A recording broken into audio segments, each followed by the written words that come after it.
26,000 শিক্ষকের চাকরি নিয়ে তাহলে একটা ভয়ঙ্কর ভয়ঙ্কর জায়গায় গিয়ে ঠেকলো।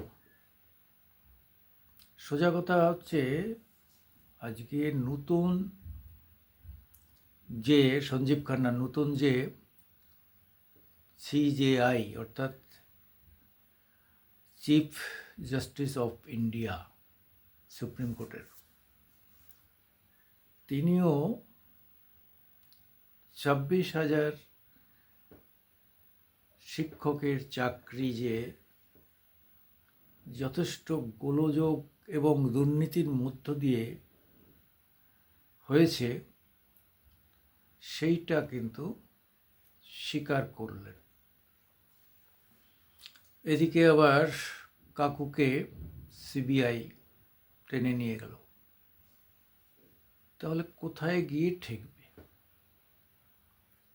যারা সত্যিকারভাবে মেরিটে চাকরি পেয়েছে তারা কি চাকরিগুলো ফিরে পাবে, না তাদেরও ওই হাওয়ায় চাকরি চলে যাবে? তাহলে যে মেয়েটি ক্যান্সারে আক্রান্ত বলে তাকে অভিজিৎ গঙ্গোপাধ্যায় চাকরি দিয়েছিলেন, তাহলে সেটাকে কিভাবে দেখা হবে? এ প্রশ্নটাও তো সামনে আসবে।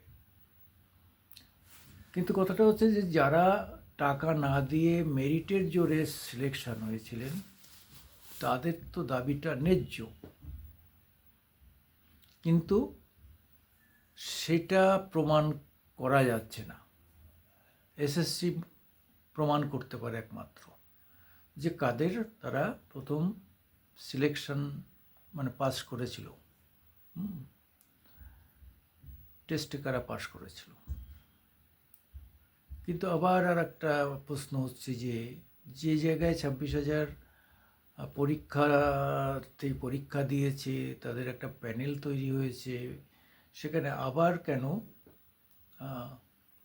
তাকে কি বলে নতুন করে সরকারের অনুমোদনে আবার প্রায় 8,000 শিক্ষক নিয়োগের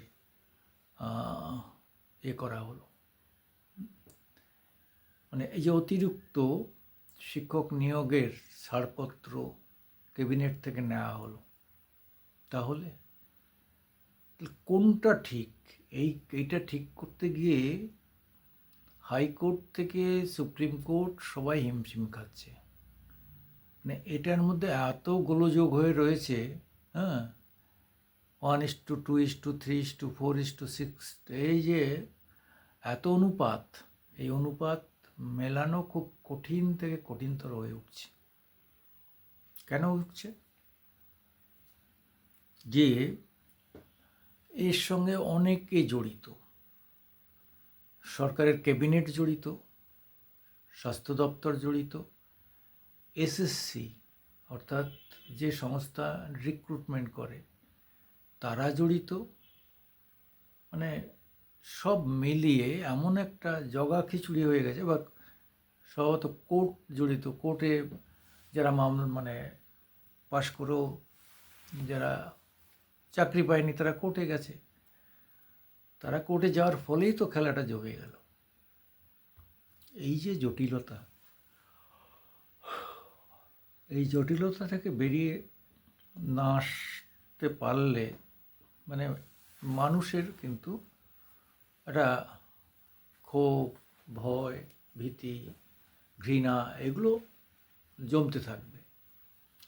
ফলে যেভাবে হোক এইটাকে সরকার, কোর্ট, এসএসসি সবাই মিলে বসে, বিভিন্ন দপ্তর বসে একটা সেটেলমেন্ট করতে হবে। সেই সেটেলমেন্টের উদ্যোগটা কে নেবে? রাজ্য সরকার নেবে, না এসএসসি নেবে, না কোর্ট নেবে?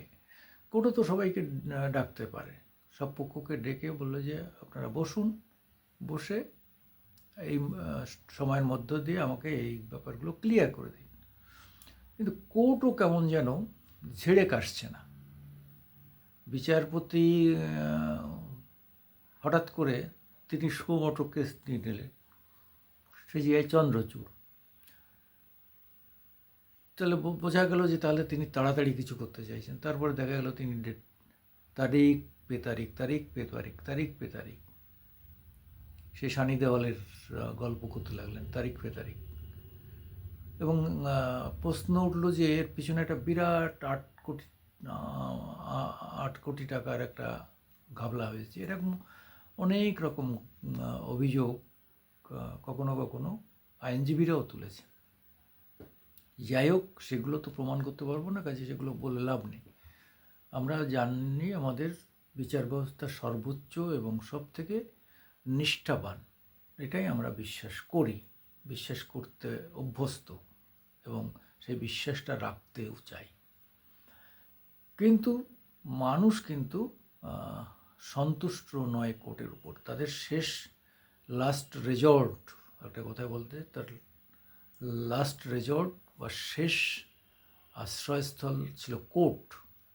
এবং আমরা কোর্টকে এতটা বিশ্বাস করি যে কোর্ট একটা ডিসিশন দিলে তার উপর দিয়ে আর কিচ্ছু আমরা বলি না।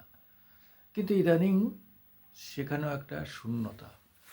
যাই হোক, 26,000 শিক্ষকের বিষয়টা দ্রুত মিটিয়ে তাদের একটা রাস্তায় একটা সুষ্ঠুভাবে মীমাংসা করে তাদের একটা ফয়সলা করা এখনই দরকার। এবং তার জন্যে সব পক্ষকে ডাকুক, হাইকোর্ট ডাকতে পারে, সুপ্রিম কোর্ট ডাকতে পারে।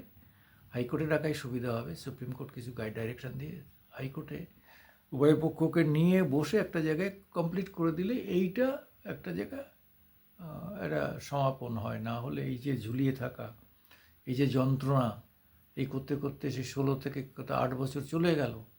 এই 8টা বছরের মূল্য কে দেবে? এই 8 বছরের তাদের যে স্যালারি তাদেরকে কে দেবে? অনেকে জমি জায়গা বিক্রি করেছেন, বাড়ি ঘর বন্ধক রেখেছেন, মায়ের সোনার গহনা বন্ধক রেখে তাদের এই টাকা দিতে হয়েছে। এই ব্যাপারগুলো যদি নিষ্পত্তি না হয় আশুতে, তাহলে আমাদের বাংলার মানুষের মনে শান্তি ফিরবে না। আমরা চাই এই শান্তি ফিরুক এবং কোর্ট দায়িত্ব নিয়ে এটাকে দ্রুত একটা নিষ্পত্তির জায়গায় নিয়ে আসুক। শুধু ঝুলে রেখে ওই শুনবো, দুপক্ষ শুনবো, শুধু গল্প করব, শুনে যাব, এইটা আর টিভি মিডিয়ায় খুব খবর হবে, আমাদেরও লোকের দেখাবে, এই যে প্রচার পাবো, এইসব না করে আসুন একটা নির্দিষ্ট জায়গায় এসে একটা ক্রাইটেরিয়া বেশিস করে কম বেশি লাভ লোকসান করে এটাকে নিষ্পত্তি করা। আমি সুকুমার দেবনাথ, আমার ইউটিউবে আপনাদের আমন্ত্রণ জানাচ্ছি। আমার আজকের দিন ইউটিউব আপনারা দয়া করে দেখবেন।